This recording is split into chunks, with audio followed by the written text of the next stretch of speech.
Hello everyone, welcome to fortune property. இந்த வீடியோல சென்னை புருவஞ்சேரி லொகேஷன்ல அமைஞ்சிருக்க ஒரு அருமையான ரீசேல் ப்ராப்பர்ட்டியோட டீட்டெயில்ஸ் பத்தி தான் பார்க்க போறோம். ஸோ ப்ராப்பர்ட்டியோட டீட்டெயில்ஸ் பத்தி பார்க்கறதுக்கு முன்னாடி நீங்க இன்னும் நம்ம சேனலை சப்ஸ்கிரைப் பண்ணலனா உடனே சப்ஸ்கிரைப் பண்ணி வச்சுக்கோங்க. அப்பதான் நாம போட்ட ஒவ்வொரு ப்ராப்பர்ட்டியும் உங்களை வந்து சேரும். ஸோ யாரும் வீடியோவை ஸ்கிப் பண்ணிடாதீங்க. நீங்க குடுவஞ்சேரி லொகேஷன்ல ஒரு லோ பட்ஜெட்குள்ள ப்ராப்பர்ட்டி சர்ச் பண்ணிட்டு இருக்கீங்களா? அப்போ இந்த வீடியோ உங்களுக்காக தான்.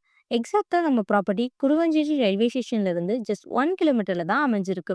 ஸோ உங்களுக்கு டிரான்ஸ்போர்ட்க்கு Guduvanchery bus stop and Guduvanchery railway station எல்லாமே ரொம்ப பக்கத்திலேயே அமைஞ்சிருக்கு.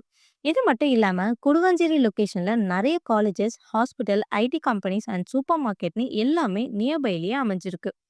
இப்போ நம்ம ப்ராட் டீடைல்ஸ் பத்தி பார்க்கலாம் வாங்க. இப்போ நீங்க பார்த்துட்டு இருக்க இந்த ப்ராப்பர்ட்டி தாங்க டோட்டலா 1313 ஸ்கொயர் ஃபீட்ல நல்ல ஒரு ரெசிடென்டல் லொகேஷன்ல சேலுக்கு வந்திருக்கு. அப்புறம் என்ன பார்த்தீங்கன்னா DTCP approve and title clear documentation இருக்கிறதுனால பேங்க் லோன் கூட ஈஸியா அரேஞ்ச் பண்ணிக்கலாம். சுத்தி பார்த்தாலே தெரியும், ஃபுல்லாவே வீடுகள் இருக்கிறத நீங்களே பார்க்கலாங்க. ஸோ இந்த மாதிரி ஒரு ரெசிடென்டல் லொகேஷன்ல ப்ராப்பர்ட்டி கிடைக்கிறது ரொம்ப ரேர். ஸோ மிஸ் பண்ணிடாம இந்த ப்ராப்பர்ட்டி பத்தின மேலும் விவரங்கள் தெரிஞ்சுக்க உடனே ஸ்கிரீன்ல தெரிய நம்பருக்கு கால் ஆர் வாட்ஸ்அப் பண்ணுங்க. மறக்காம நம்ம சேனலை சப்ஸ்கிரைப் பண்ணிக்கோங்க. தேங்க்யூ.